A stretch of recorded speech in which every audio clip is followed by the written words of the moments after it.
সে বিষয়ে তারা কোনো টু শব্দও করতে রাজি না। এভাবে যে আওয়ামী লীগ, যে ছাত্রলীগ গণমাধ্যমের গলা টিপে ধরতো, তাদের নেগেটিভের বাইরে কোনো তথ্য প্রচার করতে দিত না। এখন কি বৈষম্য বিরোধী ছাত্র আন্দোলন আওয়ামী লীগের, ছাত্রলীগের অনুপস্থিতিতে তারা কি ওই জায়গাটা রিপ্লেস করতে চায় কিনা, এই জায়গাটা তাদেরকে পরিষ্কার করতে হবে। আরেকটা পয়েন্ট, সেটা হলো গতকালকে আমাদের শিক্ষার্থীরা সেখানে, আমাদের শিক্ষার্থীরা সেখানে, শিক্ষার্থী ভাইরা সেখানে যায় গত পরশু রাতে ঘটে যাওয়া হামলার বিচারের দাবিতে।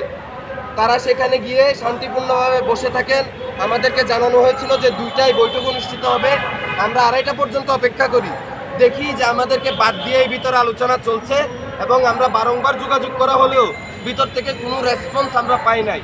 এর প্রেক্ষিতে সেখানে উপস্থিত ছাত্র জনতা ক্ষিপ্ত হয় যে জুলাই আন্দোলনে যারা যাত্রাবাড়িতে সামনে থেকে নেতৃত্ব দিয়েছে তাদের উপর হামলার যদি আপনারা কোনো সুরাহা করতে না পারেন এবং সন্ত্রাসীদেরকে যদি আপনারা কেন্দ্রীয় কার্যালয়ে এনে শেল্টার দিয়ে রাখেন, তাহলে এই কেন্দ্রীয় কার্যালয় চালানোর আপনাদের দরকার নাই, সেটা বলে তারা বাইরে থেকে কেন্দ্রীয় কার্যালয়ের শাটার নামাই দিতে উদ্যত হন।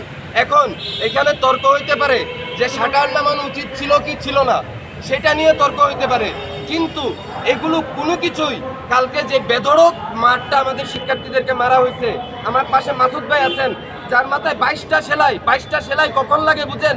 যখন একটা মানুষকে মেরে ফেলার নিয়ত নিয়ে পিটায়। আসিম মল্লিক ভাই আমার পাশে আছেন, আসিম মল্লিক ভাইকে মেরে ফেলার নিয়তে পিটানো হয়েছে। একটা মানুষের মাথার অবস্থা দেখতেছেন।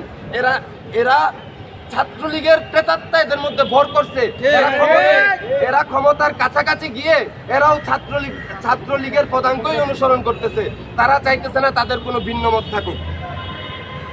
নাইমুল আবেদিন ভাই প্রথমে আসলেন, রাজনৈতিক ট্যাগিং দিয়ে পোলাপাইনরে পিটাইলেন।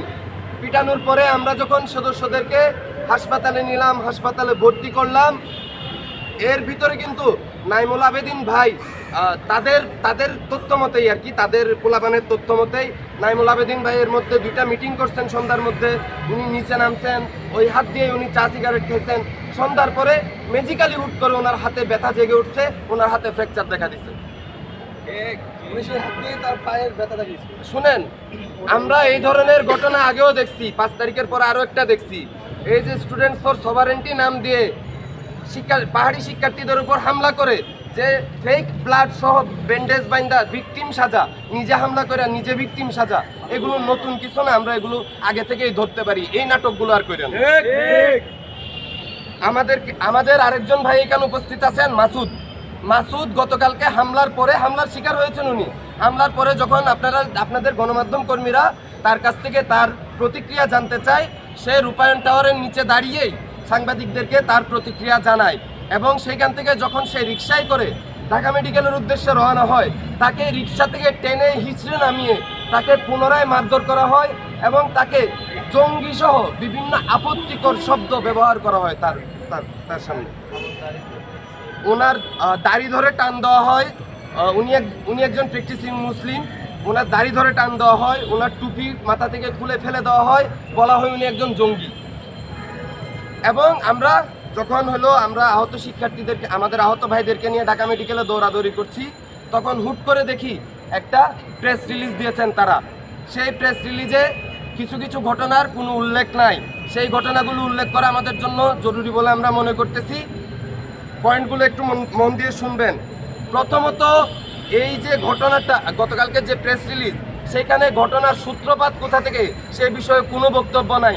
ড্যামরাতে যে একটা হামলা হয়েছিল, সেই ব্যাপারটাকে 2 গ্রুপের হাতাহাতি বলে নর্মালাইজ করার যে একটা চেষ্টা চলতেছে, সন্ত্রাসকে নর্মালাইজ করার যে একটা চেষ্টা চলতেছে, এটা আমরা স্পষ্ট বুঝতে পারতেছি। আমরা বলতেছি যে ঘটনার সূত্রপাত ছাড়া, যেখান থেকে ঘটনা শুরু হয়েছে সেটা ছাড়া পুরা ঘটনাকে আসলে জাজ করা যায় না। আপনারা ওইটা বাদ দিয়ে বাকি ঘটনারে জাজ করতে যায়েন না, তাতে আপনাদের বায়াসড অপিনিয়ন ক্রিয়েট হবে। 2 নাম্বার যে পয়েন্টটা, সেটা হলো গতকালকে সকালে আমাদেরকে অ্যাপ্রোচ করা হয় যে 2টায় যাত্রাবাড়ি, ড্যামরা সহ বিভিন্ন জোন নিয়ে তারা বসবেন, তারা আমাদের সাথে আলোচনা করে একটা সমাধানে আসবেন।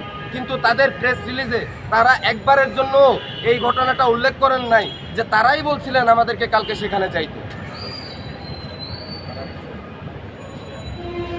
তৃতীয় যে পয়েন্টটা, সেটা হলো ভাই, আমরা একসাথে জুলাই আন্দোলন করেছি, আমাদের সদস্যদের উপর হামলা হয়েছে, তারপরেও আমাদের কাছে একটা ভরসা ছিল যে না, আমরা যেহেতু একসাথে আন্দোলন করেছি, আমরা একসাথে বসলে আলোচনার মাধ্যমে এটার যে একটা যৌক্তিক বিচার, কারা কারা দায়ী সেটা আমরা খুঁজে বের করে যারা আসলেই দায়ী তাদেরকে বিচারের সম্মুখীন করতে পারবো।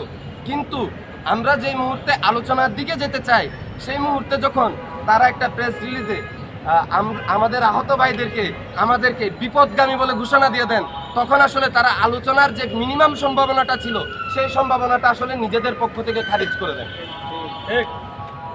এবং দেখেন, আমার আশপাশে আহত ভাইদের চেহারাগুলো দেখেন। আমাদের 21 জন শিক্ষার্থী গতকাল আহত হয়েছেন, 4 জন গত পরশু আহত হয়েছেন। এই 25 জনের যে মর্মান্তিক অবস্থা, এর প্রতি মিনিমাম দরদ, মিনিমাম দায় আমরা বৈষম্য বিরোধী ছাত্র আন্দোলনের প্রেস রিলিজে খুঁজে পাই নাই, যেটা আমাদেরকে অত্যন্ত মর্মাহত করছে। যে জুলাই আন্দোলনের যোদ্ধারা মাথায় সেলাই নিয়ে হাসপাতালের বেদে কাতরাচ্ছে, তাদের কিচ্ছু যায় আসে না, তারা নাকি জুলাই স্পিরিটের রক্ষক। পরবর্তীতে আমরা যখন হাসপাতালে আমাদের আহত ভাইদেরকে ভর্তি করে দেই এবং তখন যখন আমরা প্রেস রিলিজটা পাই, তখন আমরা আসলে বুঝতে পারি যে না, এই মুহূর্তে যদি আমরা আমাদের অবস্থান ক্লিয়ার না করি তাহলে এইখানে টেকিংয়ের রাজনীতি, এখানে ফেসবুক ট্রোলিংয়ের রাজনীতি করে আমাদেরকে বিতর্কিত করে ফেলা হবে। সেই জন্য আমরা ঢাকা মেডিকেলের ইমার্জেন্সির সামনেই একটা প্রেস ব্রিফিংয়ের ঘোষণা করি এবং আপনাদের অনেকেই সেখানে উপস্থিত ছিলেন। আপনাদের উপস্থিতিতেই আমরা প্রেস ব্রিফিংটাতে আমাদের যে বক্তব্য সেটা উপস্থাপন করি যে যাদেরকে আমরা এর আগ পর্যন্ত এই ঘটনার সুরাহার জন্য খুঁজে পাচ্ছিলাম না, প্রেস ব্রিফিং করার পর থেকে হঠাৎ করে তারা আমাদের সাথে যোগাযোগ করতে শুরু করেন এবং তারা রাতের মধ্যে সমস্যা সমাধানের বিভিন্ন ধরনের আশ্বাস দিতে শুরু করেন বিভিন্ন মহল থেকে।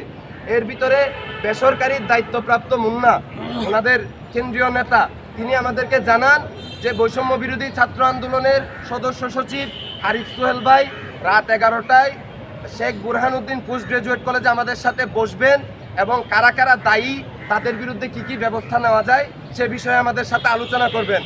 আমরা সেখানে যাই এবং রাতের প্রায় 12টা পর্যন্ত আমরা সেখানে অপেক্ষা করি।